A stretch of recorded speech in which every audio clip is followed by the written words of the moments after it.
and smile. You don't. Well, I am Steve Guttenberg, and the guy that's not going to smile, his name is Herb Reichert. You know him, you love him from Stereophile. We're very old friends. We're genuine old people, but we are old friends. And we're here at Rhapsody Sound, Audio, Cinema, the whole schmeal in New York City, mostly because we like this place, but we also like that Bob Vicentator, the owner, just got in an Audio Note Ongaku, this little guy here. And that amp was made in 1995. And you know who sold it? You're looking at him, this guy. Because Genuine old Herb. Genuine old Herb. You were the distributor importer for Audio Note USA in this time period, from 95 to 98, you're saying, right? Indeed. I called the company, don't laugh, because I like the word New York City better. I called it Audio Note New York City. Oh, just for fun. It worked. Just for fun. Yeah, and you know, we were friends then, and your partner in crime there was Michael Trey. And you crisscrossed the country visiting the Audio Note dealers, and Canada too, right? Michael and I drove in 3 years 78,000 miles in America. Wow. And one of them was to the man we sold these amplifiers to. Right. Oh, is this specific guy that bought this Ongaku? Right. Oh, really? Okay. We drove out there and hand-delivered it and set it up. And we don't have to name his name, but no. What state was he in? Arizona. Uh-huh. Oh, it was 109 degrees when we delivered these amps. And that was before the amps was turned on. Right, right. Wow. And what kind of speakers did he have, do you remember? That's another trick question. I know. don't. You know? Okay. But I'm sure that it was... I think he had something he designed. Oh, really? Oh, wow. I think so. Yeah, wow. So it's just amazing that now this amp is here in New York City at Bob Vicentator's place, Rhapsody. And Bob told me he's not going to ever sell this amp. This is a permanent installation here at the store. And he'll sell new Ongakus, but not this one. I wish I had this one. Both of them. Yeah. The one I can't remember the name of. And the Ongaku. I'll show the amp that you can't know the name of, and we'll fill it in later. I'll put the name in the description box below the video. But this is the amplifier without a name for the time being, and there is the excuse me, the Ongaku. The unnamed amplifier has two A3s in parallel. It's a single-ended and amplifier. The Ongaku has two 11s. Two 11s.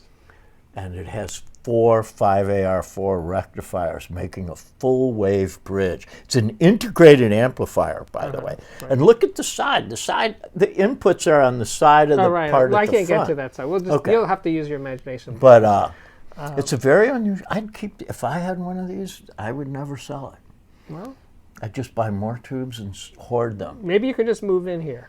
I could do that. That'll be a lot easier. It sounds really good here, too. So, and we were listening to it over the Dysis Roma speakers.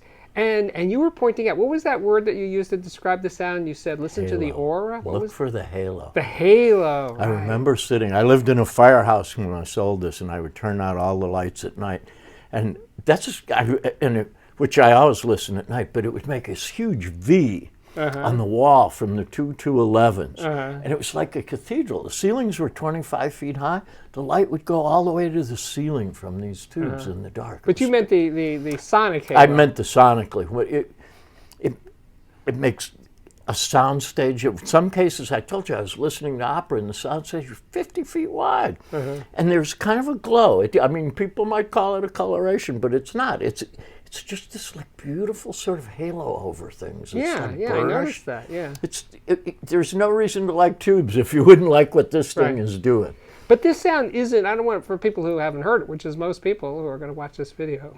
It's not a soft, mushy sort of tube sound. No, not at all. Within this giant soundstage with this kind of glowing effect, everything is really distinct, and the tiniest detail is there. The little leading edge when you pluck a string. It's just filled with, I always called it LSD filigree. Yeah. It's just little sparkly, wonderful things are happening, and the musicians are right there and separated. Bob was pointing out, really separates musicians in a soundstage. I hadn't heard this amp, by the way, in 20 years. Until today. Yeah. And I just was kind of It's like coming home, so to say. I forgot how good it is. It's crazy good. Yeah, well, that's why it's a legendary amp. You know, it lives up to its rep. And luckily, people can still buy new ones. And if they're in New York City and they want to hear the good stuff, they could come here to Rhapsody. But anyway, you have any good stories from your road trips with Micah for those 78,000 miles? If my memory was as good as Michael's. But we hit every state except Florida. Okay. And there was a place in the middle, right by the Mississippi, I believe. It's on the Illinois side, and it was called the Blue Water Grill or Cafe or something. Mm-hmm. And we would go 250 miles out of our way just to hit it, because it was like fried chicken and collard greens all on like checkered tablecloths on picnic tables, and meringue pie that had like 10-inch, 12-inch meringue on top of it. And sometimes we would just take a whole nother route that would be maybe 300-400 miles out of our way. But don't laugh, sometimes we could go to San Francisco, sleep 8 hours, eat breakfast, lunch, and dinner, and still get there in 2.5 days. We flew. And you were in a Mercedes, of course. Always only in a Mercedes, vintage Mercedes. And which you had a 1 or 2 or more than one? It was a bunch, 6.3? We had a 6.3. We had a 87, the main car we used. And it's still my favorite car ever. It was a 1987 Mercedes station wagon diesel. And you could just drive.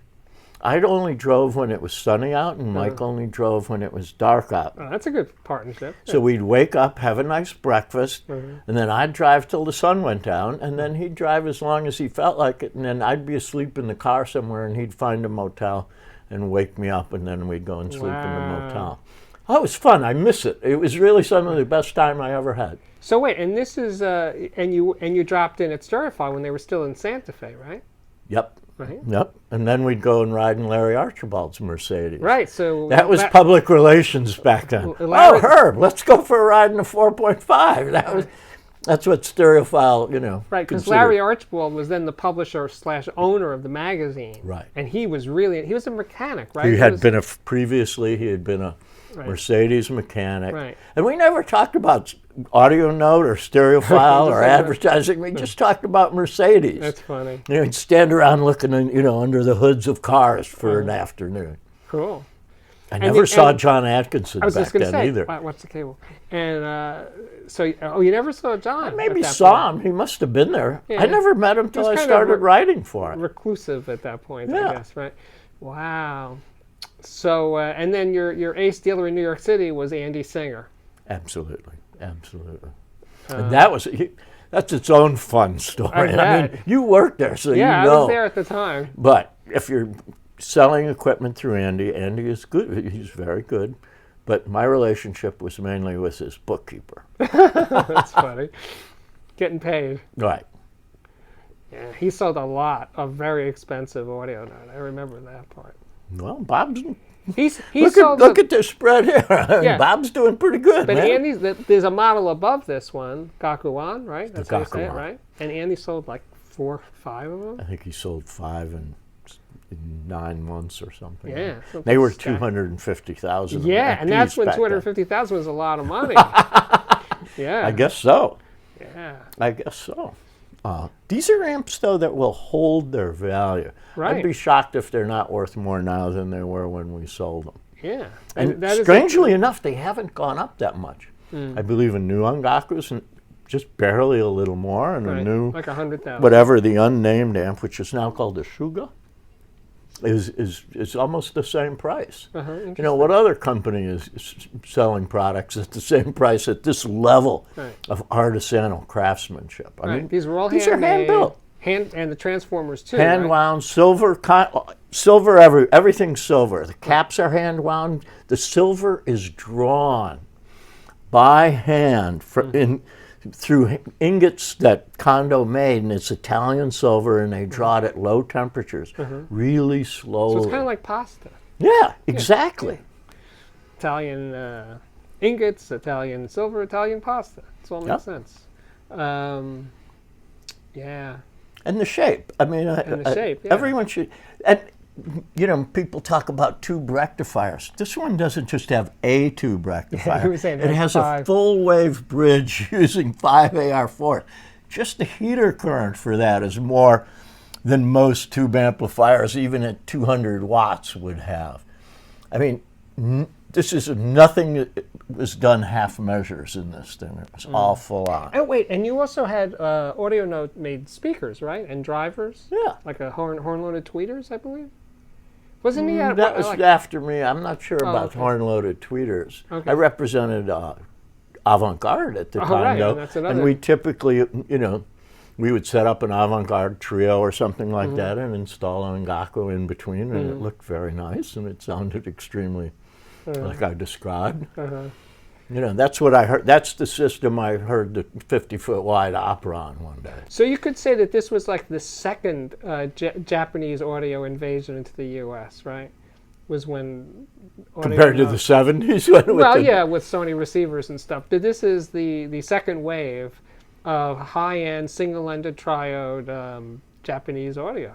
I think it's probably more relevant today, though. We never got that much traction. Yeah. You know, people were like, horns? Yeah. You know, we were playing master tapes with this when we'd go to like CES or shows. I remember being at the Stereophile show playing master tapes on the machines they were recorded on, and the master tapes were given to me by the man who recorded them. And we'd play them, and people would hold up their CDs and go, too much distortion. And I'm like, what? And, you know, so today, I think these kind of amplifiers and, of course, reel-to-reel, all those things are finally sort of coming true, so to speak, you know? You're listening to horn speakers. Right. So maybe it just took a while. Yeah, you were ahead of your time. Ahead of our time. Definitely. And I think that's a good place to stop. My name's Steve Guttenberg. This is the Audiophiliac Daily Show. This is my honored guest, Stereophile writer Herb Reichert, senior editor. I'm honored to be your friend, what Steve. What is your new title? You're senior contributing editor. Senior contributing editor. Okay. And whatever. Exactly. Whatever. That and the Metro card gets you on the subway. So you know, but I'm honored. Anyway, thanks so much, Herb, for doing this, and we'll see you again next time. Thanks again to Bob Vicentator at Rhapsody for hosting us. And we'll see you guys next time. Thanks for watching. Bye.